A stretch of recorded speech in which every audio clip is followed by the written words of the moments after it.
امام حسین نے تو صحابہ کی بات نہیں مانی اور وہ چلے گئے اور ان کی شہادت ہو گئی. شہادت ہو گئی. اس میں یزید کا کیا قصور ہے کہ امام حسن علیہ السلام کے جنازے پر تیر کس نے چلا؟ کیوں اس کو نہیں بتایا جاتا کہ امام حسن علیہ السلام کو وہاں پر دفن ہونے نہیں دیا رسول اللہ کے ساتھ، اور کس نے دفن نہیں ہونے دیا؟ اگر میں بیعت کروں گا تو یزید کے ہاتھوں پر کروں گا، ابن زیاد کے ہاتھ پر نہیں کروں گا. بھئی رسول اللہ نے سید کسے کہا ہے؟ ان ابنی ھذا سید، حسن سید ہے، معاویہ کو سید نہیں کہا رسول اللہ نے. ابن عباس مطمئن ہو گئے لیکن مفتی طارق مسعود مطمئن نہیں ہونا چاہتے. بسم اللہ والصلاة والسلام علی رسول اللہ وآلہ وعلی. السلام علیکم ورحمۃ اللہ وبرکاتہ. امید کرتا ہوں آپ لوگ خیریت سے ہوں گے. پروردگار آپ سب کو اپنے حفظ و امان میں رکھے. ماہ رجب کے آخری ایام چل رہے ہیں. یہ وہ ماہ ہے، یہ وہ ایام ہے کہ جس میں نواسہ رسول سید الشہداء ابو عبداللہ امام حسین علیہ السلام نے مدینہ منورہ چھوڑا، اپنا گھر چھوڑا، رسول اللہ کا شہر چھوڑا، وہ شہر کہ جس کے اندر رسول اللہ صلی اللہ علیہ وآلہ وسلم نے ہجرت کی. امام حسین پیدا ہوئے، اپنے آبائی گھر کو چھوڑا اور کربلا کی جانب روانہ ہوئے. آج ہم اس ویڈیو میں گفتگو کریں گے کہ آخر اس کی کیا وجوہات تھی، کیا اسباب و علل تھے. تفصیل کے ساتھ انشاءاللہ عز و جل ایک سلسلہ وار گفتگو اس موضوع کے اوپر ہوگی. رجب سے لے کر محرم الحرام کے ایام تک یہ جتنے دن ہیں، اس میں امام حسین علیہ السلام نے ایک ایک دن کیسے گزارا، کن سے ملاقات کی اور کیا وجوہات تھی، کیا خطبات تھے، کربلا کی جانب آپ کا سفر، وہ مظلومیت، وہ سب انشاءاللہ ہم آپ کے سامنے بیان کریں گے. اس کی جانب میں بعد میں آؤں گا، لیکن پہلے میں یہاں پر اپنے علماء اہل سنت سے اور ان لوگوں سے جو شیخ الاسلام ہیں، جو مفتیان اعظم ہیں، جن کا یہ دعویٰ ہے کہ وہ اکابر دین و ملت ہے، ان سے ایک شکوہ اور شکایت کرنا چاہوں گا. اور یہ شکوہ اور شکایت میرے ذات کی نہیں ہے، میرے ذاتی نوعیت کی نہیں ہے، بلکہ اس کا تعلق اہل البیت علیہ السلام سے. اور اس شکوے کی وجہ سے مجھ پر بہت اعتراضات کیے جاتے ہیں. میرے علماء مجھ سے ناراض ہوتے ہیں، مجھ پر الزامات لگا کر فتوے لگائے گئے، بے دین ہے، رافضی ہے، دین سے نکلا ہوا ہے، مرتد ہے، وغیرہ وغیرہ. لیکن مجھے ان فتووں کی پرواہ نہیں ہے، مجھے ان الزامات کی پرواہ نہیں، کیونکہ میں ان کو جواب دے نہیں ہوں، رسول اللہ کو جواب دے. اور وہ شکوہ اور شکایت کیا ہے؟ بلکہ میں یہ کہنا چاہتا ہوں کہ اگر وہ میری اس بات کو پورا کر دیتے ہیں تو پھر مجھے ویڈیو بنانے کی ضرورت نہیں رہتی. میں آج کے بعد سے ویڈیوز بنانا بند کر دوں گا. میں یہ تمام اس دعوت کے سلسلے کو ختم کر دوں گا کہ جس سے آپ لوگ ناراض ہوتے ہیں اور آپ کہتے ہیں کہ ہمدرد کیا ہر دن ایک نئی بات لے کر آ جاتا ہے، یہ تو ہم نے یہ پڑھی نہیں ہے، یہ تو ہمیں ہمارے علماء نے بتائی نہیں ہے. میں یہ سب کچھ چھوڑ دوں گا، لیکن میری چند شرائط ہیں کہ اگر اسے آپ پورا کر دیتے ہیں. چند شکوہ ہے میرا. اور پہلی بات یہ ہے کہ ہمارے علماء، یہی لوگ، یہ اہل البیت علیہ السلام کی مظلومیت کو بیان کیوں نہیں کرتے؟ میں نے آپ کو گزشتہ دنوں آپ کو بتایا کہ امام موسیٰ الکاظم علیہ السلام کی شہادت کا دن ہے. کبھی ان میں سے کسی نے آپ کو بتایا کہ امام موسیٰ الکاظم علیہ السلام کو کس نے شہید کیا، کس مظلومیت کی حالت میں ان کی شہادت ہوئی؟ کسی نے بتایا کہ امام جعفر الصادق، سیدنا امام جعفر الصادق الامام الاعظم، ان کی شہادت کیوں ہوئی ہے؟ کیا وجوہات تھی؟ امام زین العابدین کے دن کیسے گزرتے تھے کربلا کے واقعے کے بعد؟ کیا ان موضوعات پر یہ گفتگو کرتے ہیں یا نہیں کرتے ہیں؟ آپ خود انٹرنیٹ پر اسے سرچ کر لیجئے گا. دوسری بات کہ حدیث الثقلین کو یہ بیان کیوں نہیں کرتے؟ اس حدیث ثقلین سے آخر کیا ایسی عداوت ہے کہ جو اس کو بیان کرتا ہے اسے مسجد سے نکال دیتے ہیں، جو اہل سنت عالم اسے اپنے ممبر پہ بیان کرتا ہے اس پر یہ الزام لگاتے ہیں کہ یہ شیعہ رافضی ہے، ایرانی ایجنٹ ہے، وغیرہ وغیرہ، ایک خاص ایجنڈے کے تحت کام کر رہا ہے. اب آپ لوگ کہیں گے کہ جناب حدیث الثقلین کو تو ہم مانتے ہیں. میں کہتا ہوں ٹھیک ہے، آپ اس میں بھلے اطاعت والا معنی مراد نہ لیں، آپ بھلے یہ کہتے ہوں کہ یہاں پر اہل البیت کی جو محبت کا ذکر ہے اس سے اطاعت مراد نہیں ہے بلکہ صرف محبت کرنا ہے. ٹھیک ہے بھائی، ٹھیک ہے، آپ اطاعت مراد نہ لیں، آپ اتباع مراد نہ لیں، آپ صرف قرآن کو ہی سامنے رکھیں. لیکن مجھے یہ تو بتائیں، کیا اس محبت کا جس کا آپ دعویٰ کر رہے ہیں یہ تقاضا نہیں ہے کہ آپ ان کی مظلومیت کا بیان کریں؟ کیا اس محبت کے دعوے کا یہ تقاضا نہیں ہے کہ جنہوں نے امام حسین پر یا جنہوں نے ائمہ اہل البیت پر ظلم کیا، ان کو پابند سلاسل کیا، ان کو زہر دیا، ان کو ٹھڈے مارے گئے، ان کے اوپر تشدد کیا گیا، ان ظالموں، ان دشمنوں کا چہرہ بے نقاب کیا جائے، ان کے بارے میں اپنی عوام کو بتائیں؟ ایک مجھے بتائیں نا کہ جس میں آپ نے امام حسین علیہ السلام کے دشمن کو بے نقاب کیا ہو، آپ نے ائمہ اہل البیت کے دشمنوں کے چہرے سے نقاب اتارا ہو. بلکہ یہاں تو ایسے مفتیان ہیں ماشاءاللہ جو یوٹیوب کے اوپر بیٹھے ہوئے ہیں اور جو خود کو محققین اور ریسرچرز حضرات کہتے ہیں، وہ ان کا دعویٰ یہ ہے کہ امام حسین علیہ السلام تو وہ جا رہے تھے، ان کی شہادت ہو گئی اور اس میں یزید کا کوئی قصور نہیں ہے، بلکہ امام حسین علیہ السلام تو یہ چاہتے تھے، وہ کہتے تھے کہ مجھے یزید کے پاس لے جاؤ، میں اس کے ہاتھ پر بیعت کر لوں گا۔ ایسے مفتیان کرام ہیں کہ جو یہ کہتے ہیں کہ امام حسین علیہ السلام کو تو صحابہ نے منع کیا، صحابہ نے کہا کہ آپ مت جائیے، ہمیں یہ اندیشہ ہے کہ آپ کو وہاں پر قتل کر دیا جائے گا۔ بہت صحابہ نے مشورہ دیا، عبداللہ ابن عباس نے، عبداللہ ابن عمر نے، جابر بن عبداللہ نے اور وغیرہ وغیرہ، اور انہوں نے کہا کہ اے حسین آپ مت جائیے، آپ کیوں جا رہے ہیں، آپ یہیں مدینہ میں ٹھہر جائیے، آپ کو کربلا جانے کی، آپ کو کوفہ جانے کی، دمشق جانے کی کوئی ضرورت نہیں ہے۔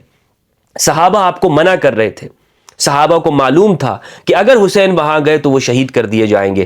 امام حسین نے تو صحابہ کی بات نہیں مانی اور وہ چلے گئے اور ان کی شہادت ہو گئی۔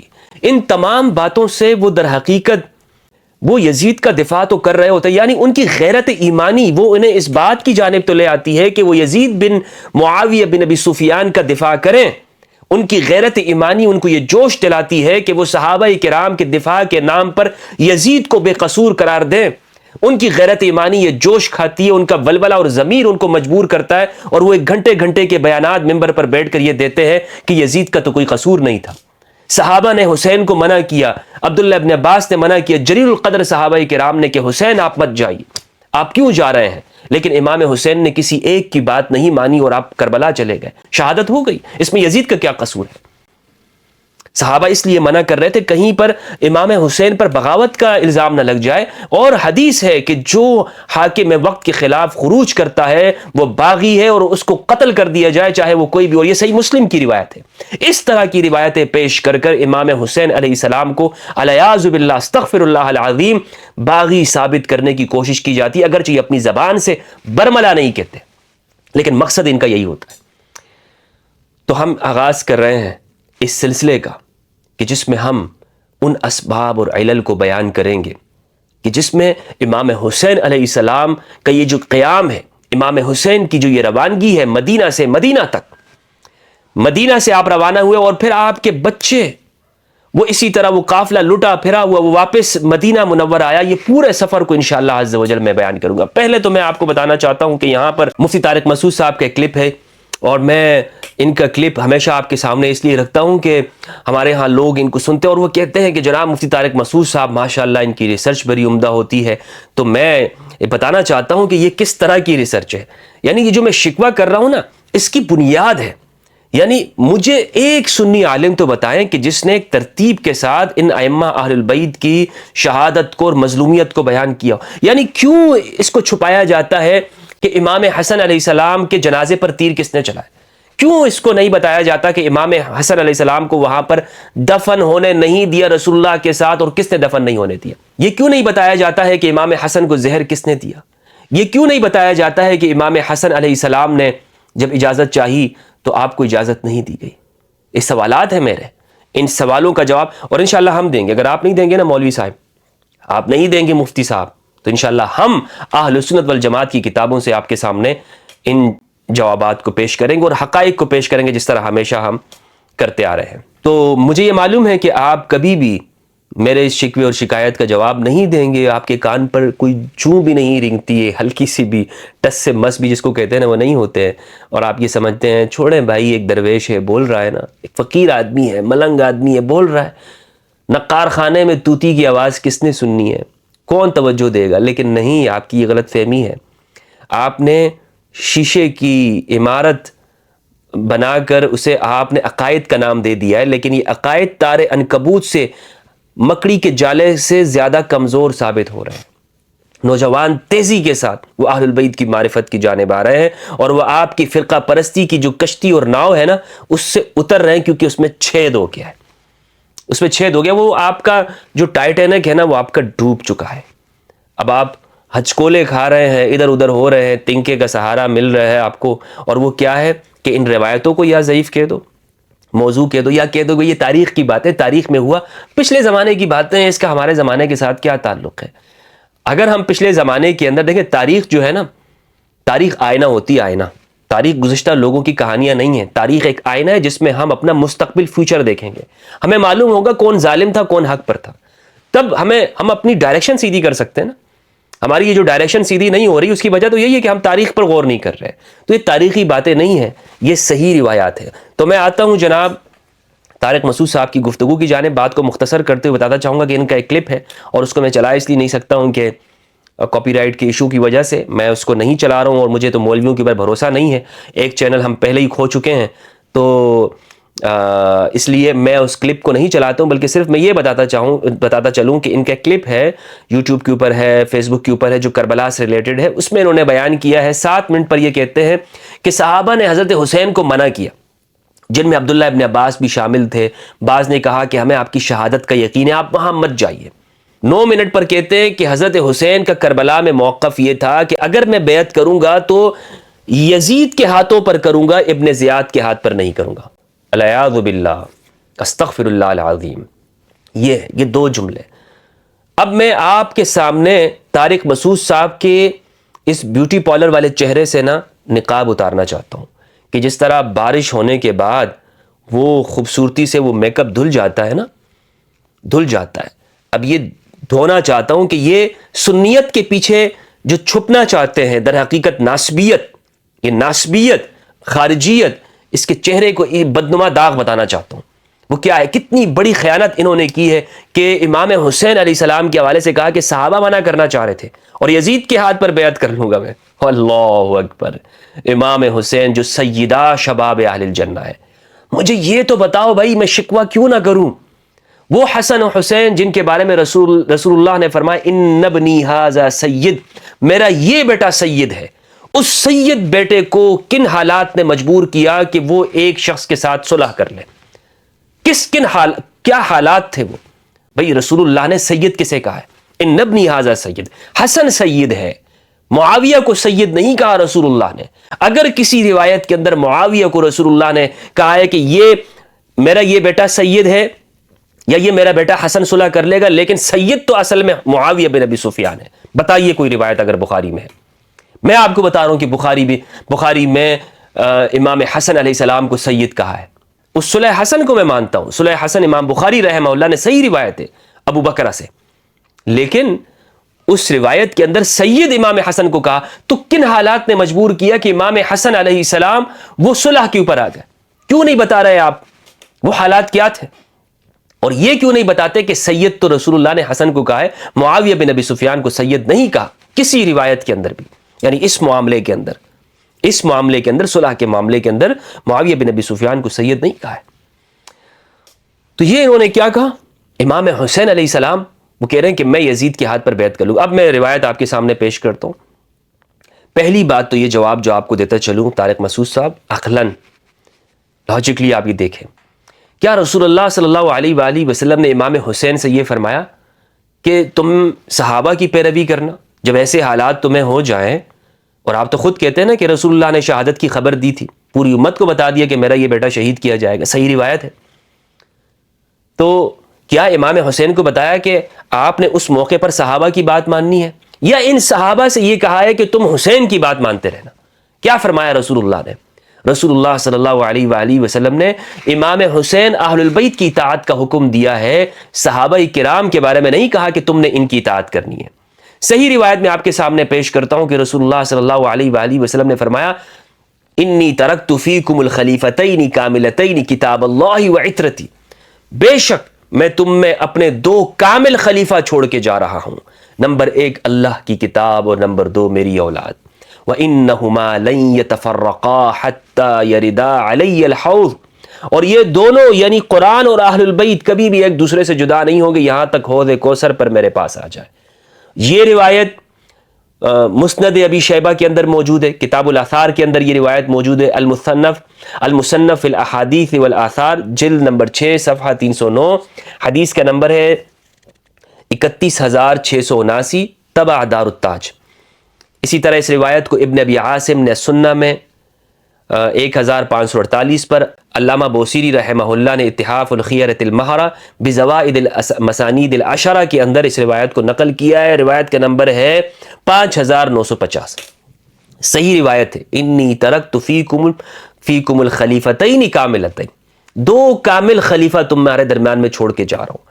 مجھے ایک روایت بتا دیجئے جس میں رسول اللہ نے اہل البیت سے کہا ہو کہ تم ہر موقع پر صحابہ کے پیچھے چلنا، کیونکہ صحابہ میرے صحابہ، وہ کتاب اللہ اور میرے صحابہ، یہ دونوں ایک ساتھ ساتھ ہیں۔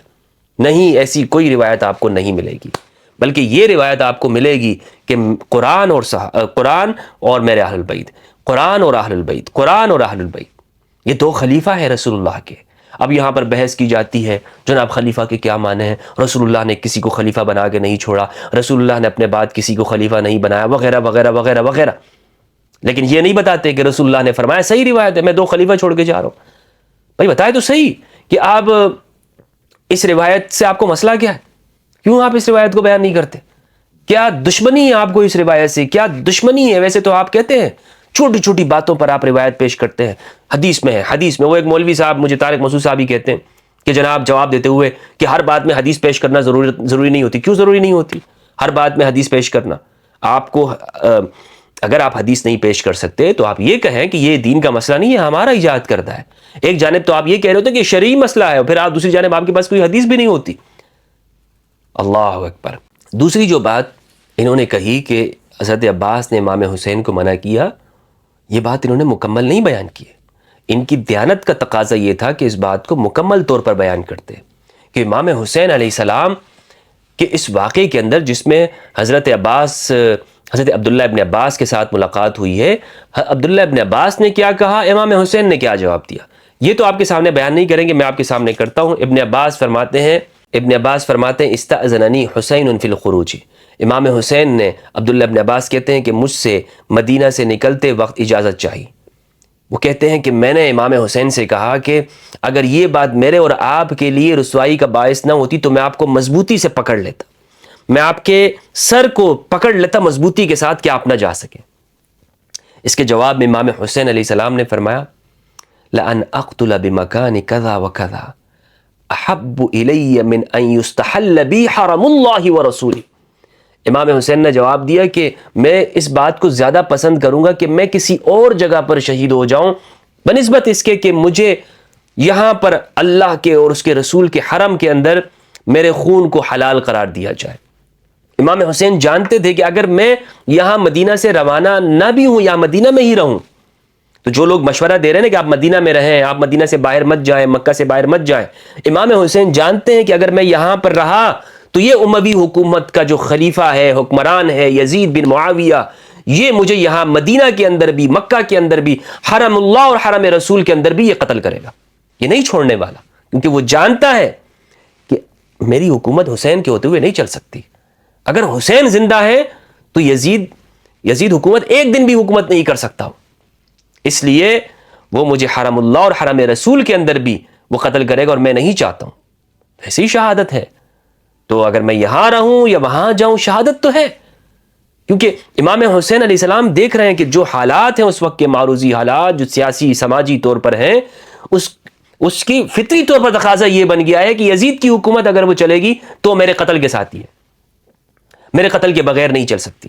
تو اس لیے امام حسین نے فرمایا مجھے دور دراز کسی مقام پر جا کر شہید ہونا پسند ہے، اس سے کہ میری وجہ سے اللہ اور اس کے رسول کے حرم کو حلال سمجھا جائے۔ کیا جواب دیا امام حسین علیہ السلام نے؟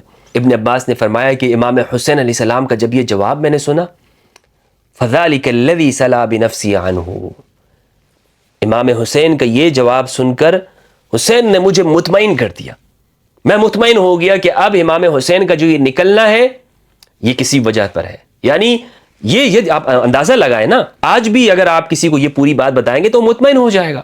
یعنی یہ جو کہتے ہیں نا یار حکمت کا تقاضا یہ تھا، ان لوگوں کو تو اہل البیت والوں کو تو کوئی سیاست آتی نہیں تھی، سیاست تو ان لوگوں کو آتی تھی، یہ اگر یہاں پر رہ جاتے نا مدینہ میں اور نہ جاتے کربلا کی جانب تو بڑا سیاسی فیصلہ یہ ہوتا، مصالحت اختیار کر لیتے اور وہاں پر رہتے۔ بھائی ہر حال میں ان کو شہید کرنا تھا، یہ اموی حکومت امام حسین کے قتل کے ساتھ ہی چلنی تھی، نہیں چل سکتی تھی، ورنہ یہ انہیں پتا تھا کہ اس راستے سے حسین کو ہٹائیں، امام حسین کو نہیں چلے گی ورنہ۔ تو ابن عباس مطمئن ہو گئے۔ یہ روایت ہے المعجم الکبیر للطبرانی کی، تاریخ ابن عساکر کے اندر موجود ہے، اور علامہ ہیثمی کہتے ہیں رواہ الطبرانی و رجالہ رجال الصحیح، یہ اس کی جو طبرانی کی روایت ہے، اس کے جو رجال اور راوی ہیں یہ صحاح کے صحیح کے راوی ہیں، بخاری مسلم کے راوی ہیں، صحیح روایت ہے یہ۔ مجموع الزوائد منبع الفوائد جلد 9 صفحہ 192 طبع مکتبۃ القدسی۔ اس روایت سے کیا بات معلوم ہوئی؟ جو دوسری روایت میں نے آپ کے سامنے یہ پڑھی ہے، اس سے اس بات کا بطلان ثابت ہوا کہ جو لوگ یہ کہتے ہیں نا کہ امام حسین علیہ السلام وہ یزید کے ہاتھ پر بیعت کرنا چاہتے ہیں، اور یہ بات بھی باطل ثابت ہوئی کہ لوگ جو سیاست حسین پر اعتراض کرتے ہیں اور سیاست امویت یزید بن معاویہ کی سیاست کو برتر ثابت کرنے کی کوشش کرتے ہیں، در حقیقت امام حسین پر اعتراض کرنا امام علی پر اعتراض کرنا ہے۔ تو ان کی یہ ساری باتیں غلط ثابت ہو گئیں۔ ابن عباس مطمئن ہو گئے، لیکن مفتی طارق مسعود مطمئن نہیں ہونا چاہتے۔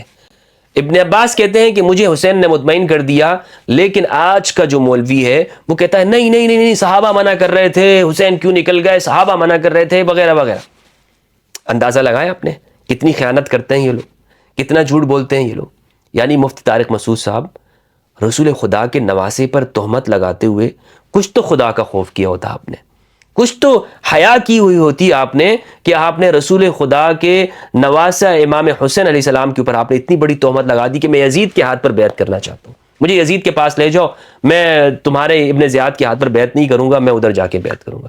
ابن عباس کیا کہتے ہیں؟ صحیح روایت میں نے آپ کے سامنے پیش کی ہے۔ اب یہ مت کہیے گا تاریخ کی باتیں، حدیث ہے، ادھر انکار کرو گے نا حدیث کا کافر ہو جاؤ گے، بتا رہا ہوں میں آپ کو۔ حدیث کا انکار آپ نہیں کر سکتے ہو، تاریخ کا انکار کرتے جاؤ اپنی مرضی کا، کسی کو کیا ہیرو بنا دو، لیکن حدیث کا آپ انکار نہیں کر سکتے۔ انشاءاللہ عز و جل اس سلسلے کو آگے بڑھائیں گے، اور مدینہ سے مدینہ تک سلسلہ وار یہ گفتگو ہے، اور اس میں انشاءاللہ عز و جل ناسبیت کی دیواروں کو اور ان کی عمارتوں کو انشاءاللہ منہدم کر کے رکھ دیں گے۔ والسلام علیکم ورحمۃ اللہ وبرکاتہ۔